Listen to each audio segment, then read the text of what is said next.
जय Bhim India में मैं स्वाति आप सभी का स्वागत करती हूँ। आइए रुक करते हैं आज के कुछ खास खबरों की ओर।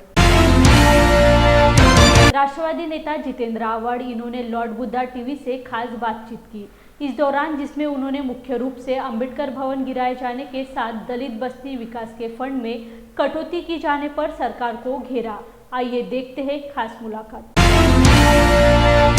जय भीम, नमस्कार। सध्या नागपुरामध्ये जितेंद्र आव्हाड साहेब आलेले आहेत।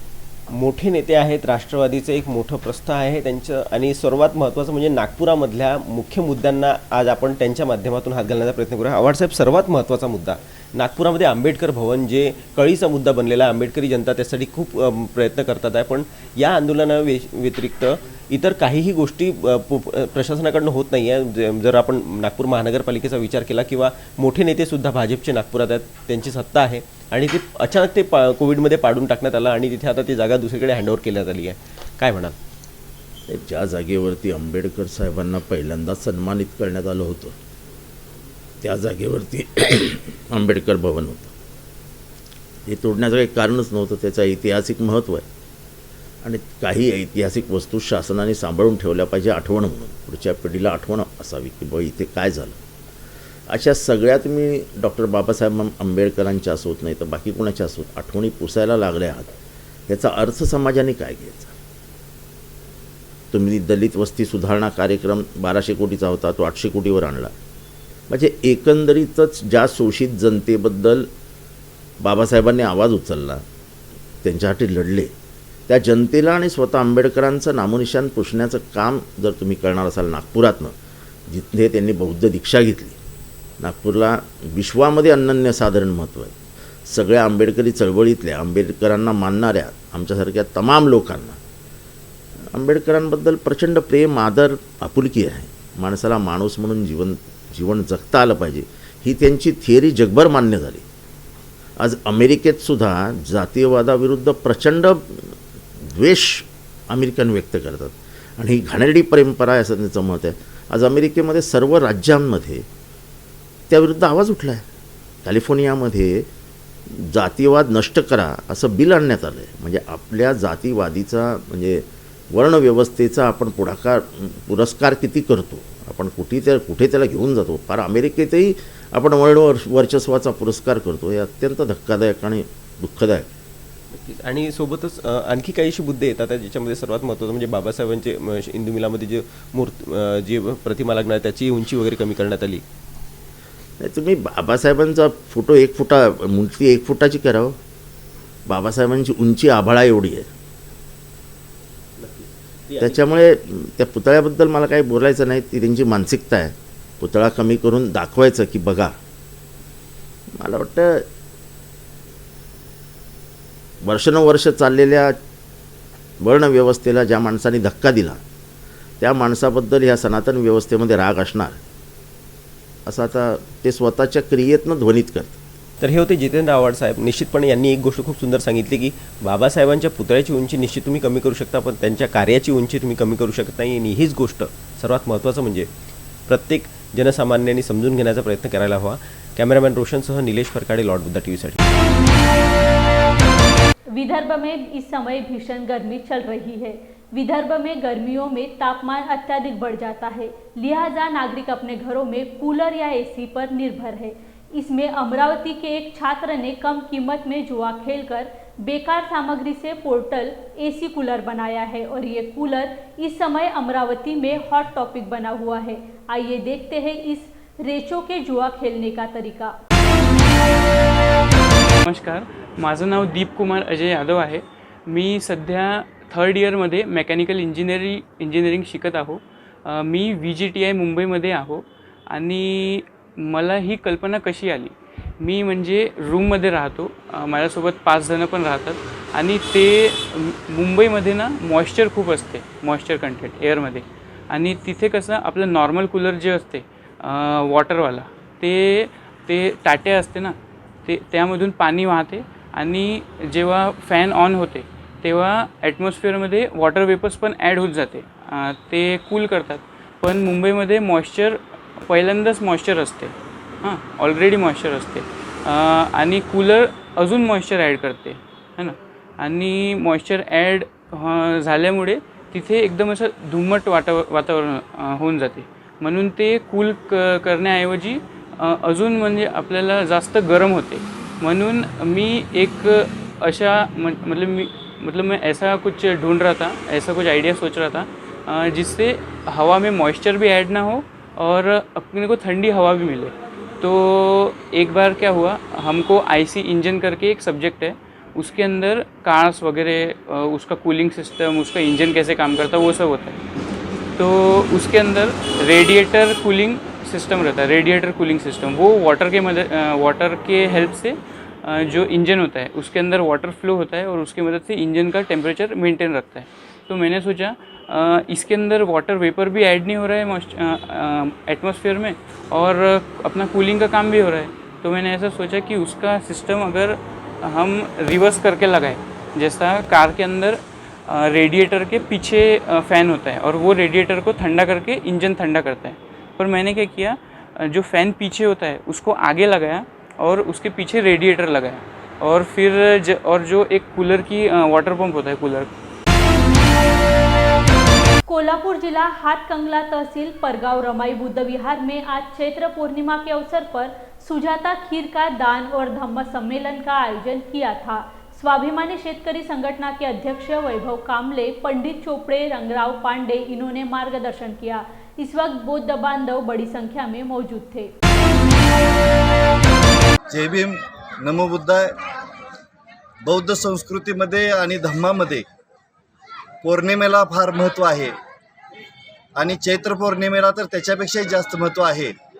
कारण बौद्ध काळामध्ये तथागतांना खीरदान करून त्या खिरीचं महत्त्व किती आहे किंवा अन्नाचं महत्त्व किती आहे या ठिकाणी तथागतांनाही समजलं होतं आणि तेव्हापासून हे सुजाता खीरदान कार्यक्रम म्हणून आजच्या ह्या पौर्णिमेला संबोधलं जातं आहे. म्हणजे सुजाता चैत्र पौर्णिमा म्हणून संबोधलं जातं आहे आणि तोच कार्यक्रम आम्ही या ठिकाणी गेल्या वर्षीपासून एक उपक्रम म्हणून राबवत आहोत. आजच्या या पौर्णिमे दिवशी आम्ही सुजाता खीरदान म्हणून 1000 ते 2000 लोकांना खीरदानाचा कार्यक्रम करतो आहे आणि त्या खीरदानाच्या कार्यक्रमाच्या पूर्वी या ठिकाणी धम्मदेशना आणि फुले शाहू आंबेडकरी विचाराच्या प्रचार आणि प्रसार करण्याचं काम आम्ही ह्या माध्यमातून करतो आहे. आणि आम्ही सातत्यानं ही आज चैत्र पौर्णिमा सर्वच कार्यकर्त्यांना माझं सांगणं आहे की फक्त ही एखाद्या गावापुरता हा उपक्रम न राहता तर या ठिकाणी सर्वांनीच जो बौद्ध उपासक आहे, उपासिक आहे, जो या ठिकाणी धम्माला मानतोय, बुद्धाला मानतोय,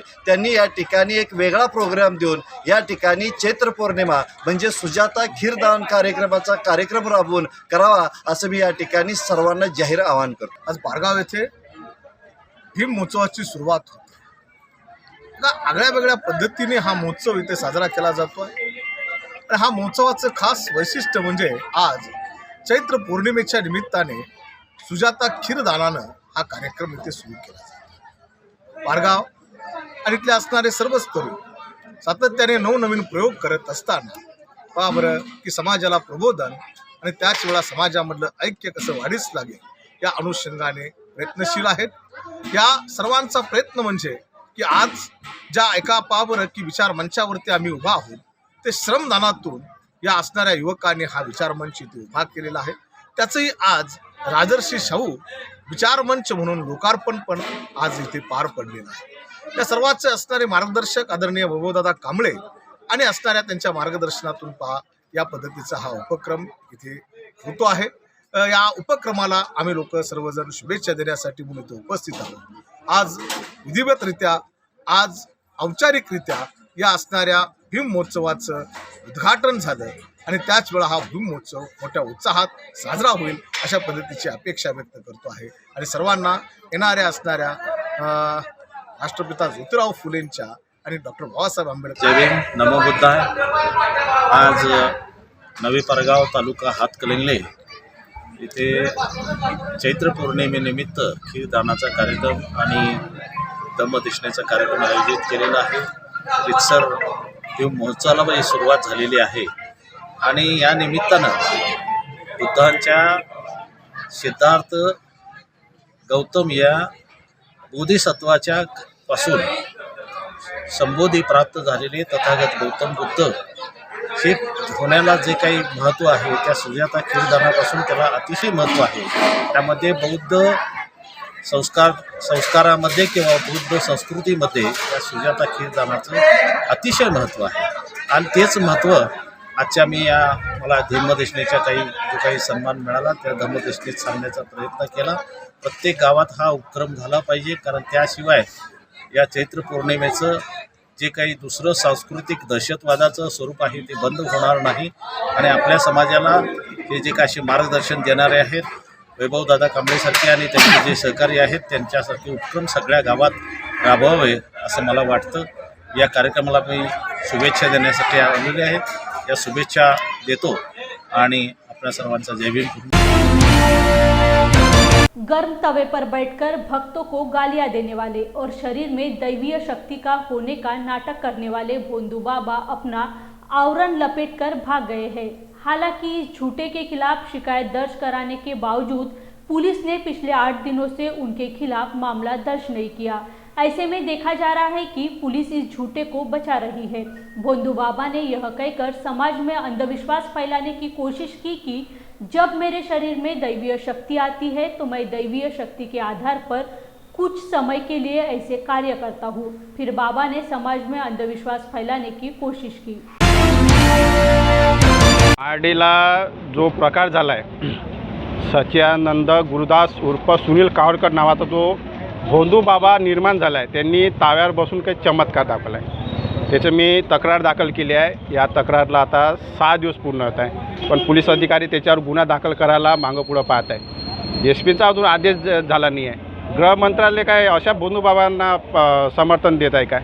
माझा इशारा सरकारला की त्या भोंदू बाबांना तात्काळ अटक करण्यात यावं, त्याच्या गुन्हा दाखल करण्यात यावा, नाही तर आम्ही गृह मंत्र्याच्या घरासमोर आंदोलन करू त्या भोंदू बाबांना अटक करण्यात.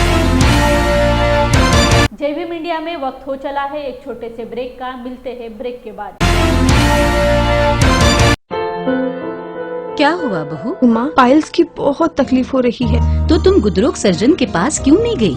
देखो, जैसे हार्ट के लिए हार्ट स्पेशलिस्ट, ब्रेन के लिए ब्रेन स्पेशलिस्ट, तो पाइल्स के लिए पाइल स्पेशलिस्ट क्यों नहीं? स्त्री हो या पुरुष, टॉयलेट में तकलीफ केवल पाइल्स ही नहीं, और भी कई प्रकार के गुदरोग तथा कैंसर भी हो सकता है। इसीलिए इसकी प्रत्यक्ष जांच जरूरी है।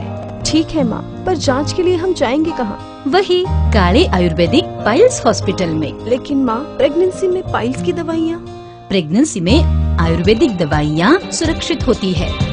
जनहित में जारी काले आयुर्वेदिक पाइल्स हॉस्पिटल, औषधि चिकित्सा तथा सर्जरी ट्रीटमेंट उपलब्ध। हमारा पता उमरेड रोड, दिघौरी बस स्टॉप के पास, नागपुर। अधिक जानकारी के लिए वेबसाइट पर जाएं kalepileshospital.com। ब्रेक के बाद आप सभी का फिर एक बार जय भीम इंडिया में स्वागत है। शिव संग्राम के संस्थापक विनायक मेटे, इनके निधन पर उनका अधूरा काम पूरा करने के लिए उनके पदाधिकारी राज्य भर दौरा कर रहे हैं। आने वाले चुनाव में भारतीय शिव संग्राम पक्ष भाजपा के साथ कई सीट पर चुनाव लड़ जाने की बात अध्यक्ष तानाजी शिंदे कोल्हापुर में प्रेस संवाददाताओं के सामने रखी। साथ ही मराठा समाज को आरक्षण देने के बारे में किसी भी सरकार ने अभी तक ठोस निर्णय नहीं लिया। छत्रपति शिवाजी महाराज का अंतर्राष्ट्रीय स्तर पर मुंबई में स्मारक होने के बारे में सरकार को निवेदन दिया था तथा अन्य बात लेकर फिर एक बार भारतीय संग्राम परिषद के माध्यम से सभी चुनाव लड़ने का निर्णय लिया है। शिवसंग्रामचे नेते आदरणीय मेटे साहेबांच्या जाण्यानंतर महाराष्ट्रामध्ये जी पोकळी निर्माण झाली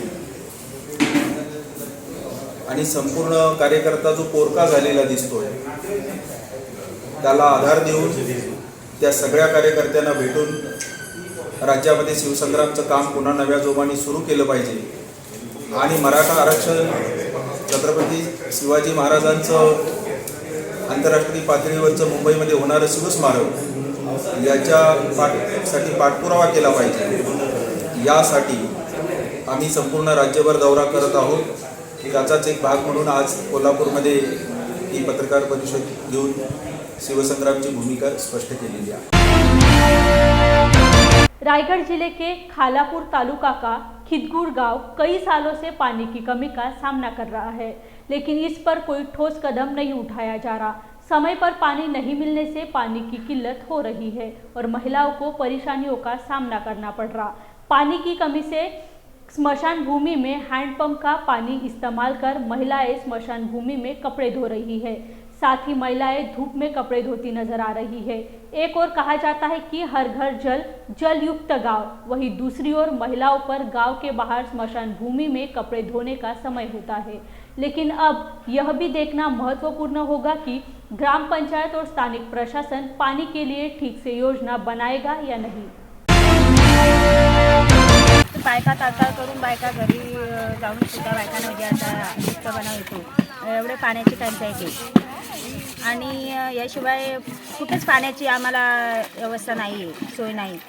त्यामुळे बायकांना एवढा ऊन घ्यायला लागतो, दुपारीनंतर कपडे धुवायला लागतात आणि हातक्यांचा पाणी धुवून गेल्यानंतर हातक्यांचा पाणी सुद्धा भरायला लागतं। पाण्याची सोय कुठे नाही, पाण्याची सोय करा। आम्ही इथे बीड खुर्द गावच्या महिला बोलतो। आम्हाला पाण्याची खूप टंचाई आहे। आम्ही इथे विहिरीवर आणि स्मशानभूमीवर पाणी नसून सुद्धा कसे तरी कपड्यांचा बंदोबस्त करतो धुण्याचा। आमच्या गावाला बिलकुल पाण्याची टंचाई आहे आणि आम्हाला एवढा पाण्याचा आहे की आम्हाला 8 दिवसातून 15 दिवसातून बोरवेल असून सुद्धा पाण्याचा पुरवठा होत नाही। खूप प्रॉब्लेम आहे पाण्यासाठी। आम्हाला आहे ना म्हणजे बोरिंगची सुद्धा सुविधा नाही, नीट विहिरीची सुद्धा सुविधा नाही, नदी सुद्धा नाही। म्हणजे आम्ही काय करतो, 8-8 10-10 दिवसांनी पाणी येतं आणि ते पण एक ड्रम पाणी भेटतो। त्या पाण्यात आम्ही पाणी प्यायचं का कपडे धुवायचे का बाकीच्या सर्व म्हणजे नाही का हे करायचं, स्वच्छता राखायची, ते काहीच समजत नाही। आम्हाला स्मशानभूमीमध्ये धुवायला यायला लागतं। पाण्याची टंचाई असल्यामुळे आम्हाला स्मशानभूमीमध्ये त्या बोरिंगचे पाणी घेऊन इथे कपडे धुवायला लागतात। विहिरीवर पण गर्दी असल्यामुळे इथं आम्हाला यावं लागतं। म्हणून आम्हाला म्हणजे कोणत्या तरी आमदारही कोणी आम्हाला पाण्याची आवश्यकता करून व्यवस्थित पाणी पुरवठा करून आम्हाला कायमस्वरूपी पाणी द्यावे, हीच आमची असं एक प्रश्न आहे। का तर महिलांना घरातलं कामं आवरून इथं उन्हातान्हात धुवायला यायला लागतं। सिद्धार्थम फिल्म प्रोडक्शन अमरावती द्वारा निर्मित चित्रपट Pallavi a story of the courage इस मराठी चित्रपट की निर्मित की गई। इस चित्रपट का मुहूर्त समारोह 22 मार्च को हर्षोल्लास के साथ संपन्न हुआ। पिछले 16 दिन से इस चित्रपट का चित्रीकरण विभिन्न लोकेशन पर शुरू हो गया है। उक्त चित्रपट पल्लवी चिंचखेड़े नामक छात्र के जीवन शैली पर आधारित होकर उसने अत्यंत नाजुक परिस्थिति में भी किस तरह यूपीएससी परीक्षा उत्तीर्ण कर कामयाबी हासिल की है, ऐसी परीक्षाओं में उत्तीर्ण होने के लिए किस तरह पढ़ना चाहिए और इस आधुनिक युग में मोबाइल जैसे उपकरणों का कैसे इस्तेमाल करना चाहिए, इस तरह की छात्रों के लिए मददगार बातें दिखाने का प्रयास इस चित्रपट में किया गया है। मुलींनी यूपीएससीच्या या सगळ्यात कठीण परिस्थितीच्या एक्झाम्सला उत्तीर्ण केलं आणि त्या मुलीचे नाव आहे पल्लवी देवीदास चिंचखेडे। ही मुलगी अशा परिस्थितीत ती जन्म झाली किंवा अशा परिवारामध्ये तिचा जन्म झाला जो परिवार खूपच गरीब परिस्थितीतून त्यांनी पूर्वीच्या काळात त्यांच्या दादाजींनी दगड फोडून आणि त्या भट्ट्यांवर काम करून आणि त्यांच्या वडिलांनी पण रंगकाम करून किंवा शिवणकाम करून तिच्या आईनी तिला ते घडवलं। ते सगळं चित्रीकरण आम्ही पल्लवी अ स्टोरी ऑफ करेजमध्ये दाखवत आहे। खरोखरच या पिक्चराच्या माध्यमातून या चित्रपटाच्या माध्यमातून आमचा हा प्रथम प्रोजेक्ट जरी असला तरी आमचं असं मानस आहे की या पिक्चराच्या माध्यमातून येणाऱ्या पिढीनी नवीन पिढीनी मुलामुलींनी MPSCचा UPSCचा अभ्यास कसा करावा, त्या अभ्यासाला करत असताना त्यांनी कोणत्या गोष्टीचे एक ध्यान ठेवावं आणि ध्यान असावं की मोबाईलचा वापर कसा करावा, तो व्हॉट्सअपचा वापर कसा करावा, मोबाईलच्या माध्यमातून गुगलचा वापर कसा करावा आणि वाईट विपरीत परिस्थितीला ध्यानात ठेवून आणि ते सहन करून कशा प्रकारे आपलं ध्येय साध्य करावं आणि अशा प्रकारची या देशातली या भारतातली UPSC सारखी सगळ्यात मोठी कठीण परीक्षा पास करून IAS होण्याचं ध्येय ठेवणारं आणि अशी एक्झाम्सला यश मिळवावं अशा माध्यमातून तिने ते साध्य केलं। याच प्रकारचं सगळं चित्रीकरण आम्ही या पल्लवी या चित्रपटात दाखवण्याचं आमचं मानस आहे। अमरावती के एक गरीब घराने की लड़की जो UPSC क्रैक होकर अभी ट्रेनिंग कर रही है, उसके ऊपर हमारे साथी एडवोकेट सिद्धार्थ सेंडे साहब इनकी संकल्पना से उस लड़की के जीवन पर एक फिल्म बनाने का हमने एक संकल्प लिया उस फिल्म का नाम है Pallavi a story of courage. साथियों, यूपीएससी बहुत सारे स्टूडेंट पास करते हैं, लेकिन बहुत ही गरीब परिस्थिति से, और जहां कोई भी सुविधा न होने के बावजूद भी अगर दिल में कुछ बनने की ख्वाहिश रही तो कुछ भी कर सकते हैं, ऐसा इन्होंने एक आदर्श दिया है। और आने वाले पीढ़ी के लिए वो आदर्श उनके जीवन के लिए एक पथदर्शक करके बन के रहेगी। आपको पता होगा कि पल्लवी के जो पिताजी हैं वो पेंटिंग का काम करते थे और बहुत ही गरीब घराने में, और ऐसा एरिया जहाँ पर बहुत असुविधा होती है, जाने का रास्ता तक नहीं होता घर तक, ऐसे परिस्थिति में, गरीब परिस्थिति में उन्होंने पढ़ाई करते हुए और जितने भी जीवन में संकट आए वो संकट को पार करते हुए अपना जो यशस्वी हासिल किया है, यश संपादित किया है, वो काबिल तारीफ़ है। इस फिल्म के माध्यम से जो हमारा प्रोडक्शन है सिद्धार्थम फिल्म इंडस्ट्रीज़ का, इनके डायरेक्टर है राहुल सेंडे और मैनेजिंग डायरेक्टर है एडवोकेट सिद्धार्थ सेंडे साहब, और मैं खुद जो है को प्रोड्यूसर हूँ।